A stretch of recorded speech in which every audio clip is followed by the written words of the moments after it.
سلام بر شما. من پدر دیانیسی هستم. و من برادر سیمیون. امیدواریم که حالتون خوب باشه. امروز می‌خواهیم در مورد نشانه‌های ظهور مسیح در طول تاریخ و عهد قدیم صحبت کنیم.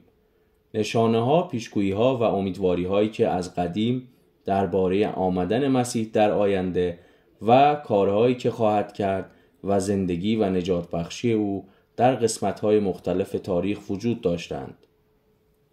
واقعا موضوعی جذابی است. بیاد میآورید چگونه پیامبران قدیمی در کتاب مقدس از زمان مسیح سخن میگفتند. آیا میتوانید برای ما درباره آنها بیشتر میگویید؟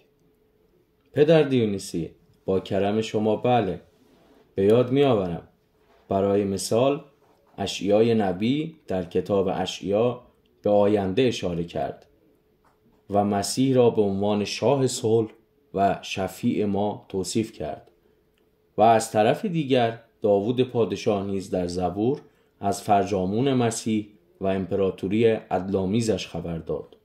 واقعا شگفت‌انگیز است که چگونه این پیشبینی‌ها از هزاران سال پیش همچنان امروزه نور راهنمایی برای ما هستند.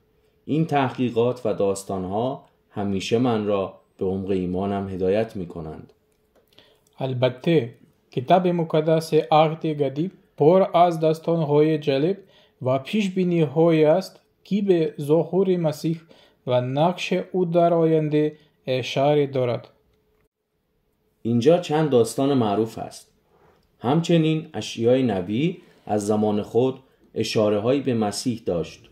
در اشعیای 7 آیه 14 او میگوید که بنابراین خود خداوندگار به شما نشانی خواهد داد.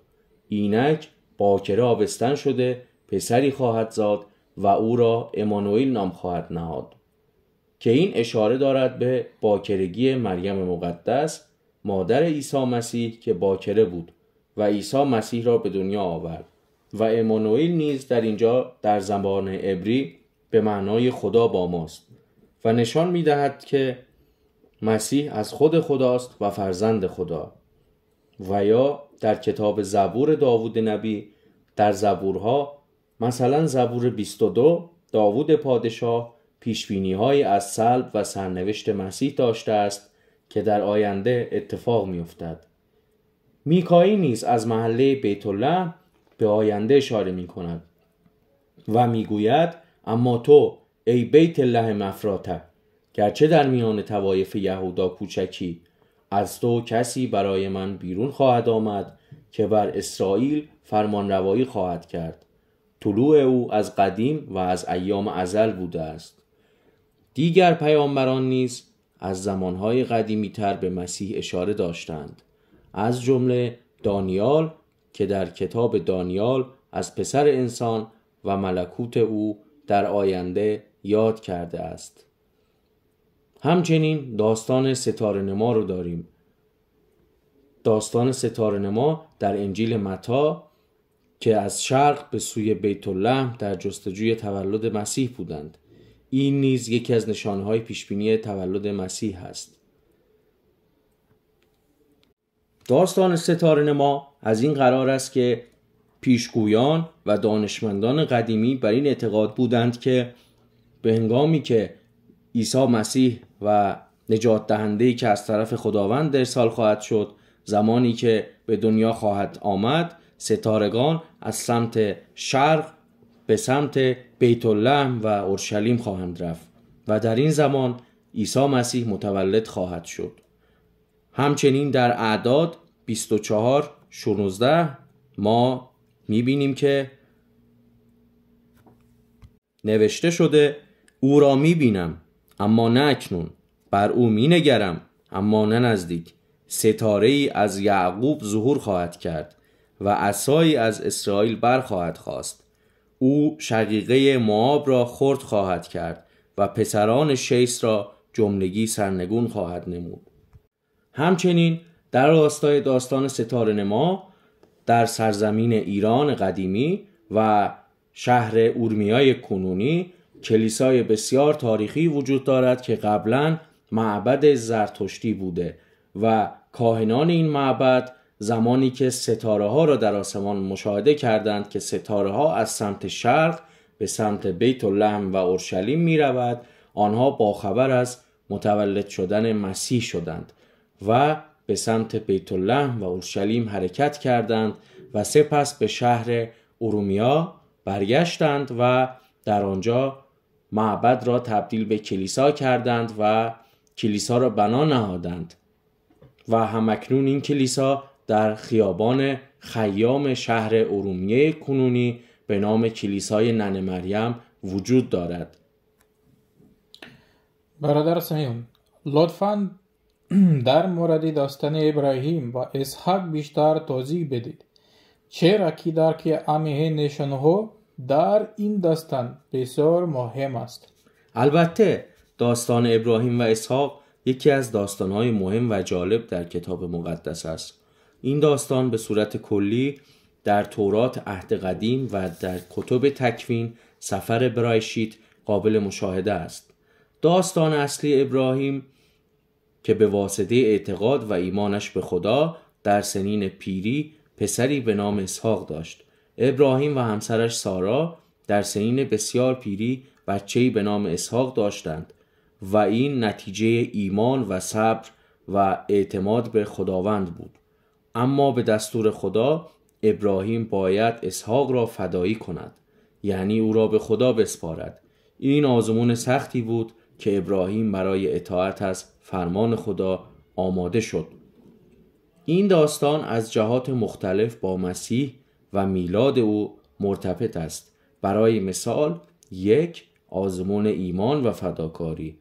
2. عشق الهی. 3. پیامد نجاتی. آزمون ایمان و فداکاری مانند ابراهیم که آماده فدایی کردن پسرش بود، مسیح نیز به دلیل ایمان و اطاعت کامل به خداوند برای نجات بشریت فدایی شد و در صلیب برای گناهان ما به قربانی رسید. عشق الهی مثل عشق الهی و تقدیر الهی برای نجات انسان هاست، مانند ابراهیم که به اراده خدا اطاعت کرد و مسیح نیز به اراده الهی برای نجات بشریت اطاعت کرد. پیامد نجاتی همانطور که داستان ابراهیم و اسحاق برای جلب توجه و ایمان به خدا بوده، ظهور مسیح و فدایی شدن او برای ما نیز به نجات و زندگی ابدی اشاره دارد.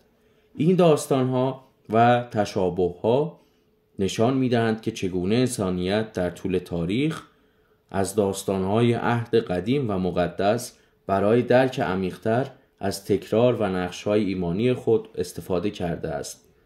این پیشگویی‌ها و نشانه‌ها نشان می‌دهند که چگونه از دوران باستانی پیامبران و نویسندگان کتب مقدس در طول تاریخ پیش از ظهور مسیح به تولد او و نقش او در نجات بشریت اشاره کردند و هر کدام از این داستان‌ها می‌تواند به عمق ایمان و امید به آینده‌ای بهتر هدایت کنند.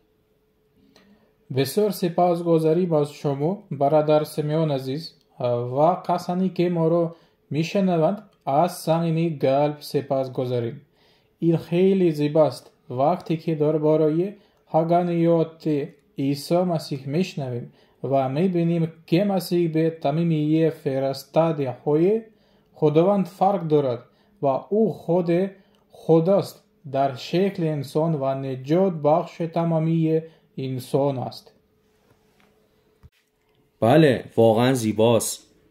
ما در اینجا واقعا حقانیت عیسی مسیح رو میبینیم که در طول تاریخ از پیدایش بشریت تا میلاد مسیح همیشه درباره آمدن او مژده داده شده، درباره کارهایی که خواهد کرد و نحوه به صلیب کشیده شدنش و نجات بخشی انسانها. همانطور که عیسی مسیح خودش نیز در یوحنا 14:6 به ما گفته: من راه و راستی و حیات هستم، هیچ کس جز به واسطه من نزد پدر نمی آید.